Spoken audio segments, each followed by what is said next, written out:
classically trained musician as a classical percussionist. I started with snare drum and timpani. I did all the orchestral stuff, and then you move on to mallet instruments. You do vibraphone, xylophone, marimba. As soon as I heard the marimba, I completely fell in love with it. Just the sound of it, the range of it.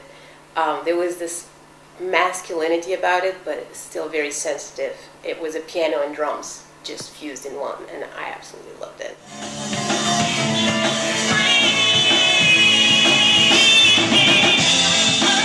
The original African marimba is different. I've barely played that. That's the one that has the resonators that actually have the spider web or some sort of skin to create some sort of vibration. Yeah, the African marimba is different in terms of, I mean, it's much smaller, it has a smaller range, and it has the gourds that have the vibration. The classical marimba, what's now considered the orchestral marimba, is a 5-octave instrument that has that idea, but it's much refined. It's tuned perfectly to the piano, so it uses the 24 system, and it has resonators that match perfectly, so the pitch of the resonator would match the pitch of the bar above it, and it has a much bigger range.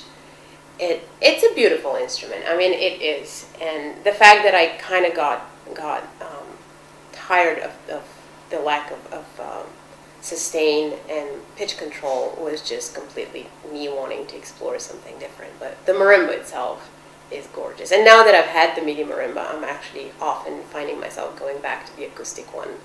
And there's something about digging into wood with a yarn mallet, and you feel the vibration through your body to your toes, and there's something about that that's completely amazing. And you clearly don't get that when you're talking about a MIDI marimba. No, I mean, you can position your amplifier right behind you and try to get that, but it's a different animal. I don't compare the two. A lot of times people ask me, was it easy to switch? And I don't think of it as a switch. I think of it as a separate instrument that I'm learning.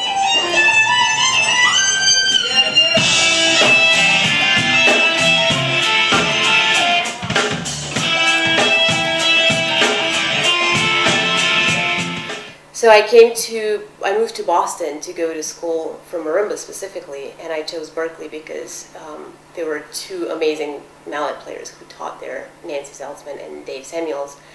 And between the 2 of them, I was still doing the classical thing with Nancy, and I was starting to touch upon jazz and more contemporary styles at school.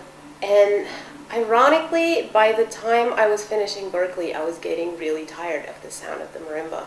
Which, not so much the sound, I guess, but I was really looking to get some breath control and some pitch control and to have some sustain, because these are the things that the marimba doesn't have. Mm-hmm. So much so that I was seriously considering starting cello or clarinet lessons, just so I can have this extra expression that the marimba doesn't have. And that's when I found the Lumina. That's when the Lumina came into my life, and it answered every question and completely just fit the picture perfectly. I had a 5-octave marimba that the bars came from Bulgaria, and somebody here in the US built the frame for it, and I was playing gigs at clubs carrying this thing with me. It feeds back immediately. I mean, you put 2 mics on it, and there's huge resonators right there that just blow the thing up.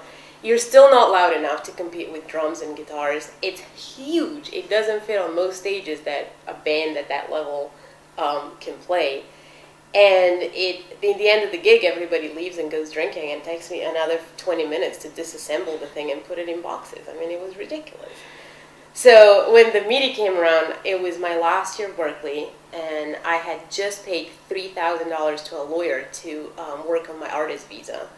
So all I had was an artist visa that was good for 2 years. All I could work as was a musician. I did not have a permit to work any regular job. Fresh out of college, and this guy comes along and he goes, your name was mentioned to me because you play rock on marimba, and I have this instrument that you have to see. And I said, no, I don't need to see anything. I can't buy anything. He goes, oh, you don't need to buy anything. I just created this instrument with a few other guys out on the West Coast, and I'm really proud of it, and I want to show it to you. So we go in a room, And 15 minutes later, I said, "You wait here. I'm gonna run to the bank and see if I can get a loan." And I bought it that day. So the next morning, I remember waking up and going, "What did I just do? Am I $6,000 on a credit card and barely a work permit to stay in this country?" It was kind of scary, actually. But I'm glad. I'm really happy I did it. So do you basically use the MIDI Marimba exclusively on tour now, or? I use it about 90% of the time for practicing, for touring, playing shows in town and out. I record on it. The only times I don't use the real marimba is if I'm playing a classical show, even though I have used it for classical shows a few times, or if I'm playing a hole that has a marimba there already and part of the show is, showcasing the actual instrument. But the MIDI, I very rarely use marimba sound on it. A lot of the times I put a piano sound or all sorts of synth sounds and whatever the song really is calling for. But logistically, it's really light. It's really easy to get around with. It's as loud as your volume knob would let you be. There's no feedback issues, and frankly, you can't beat it.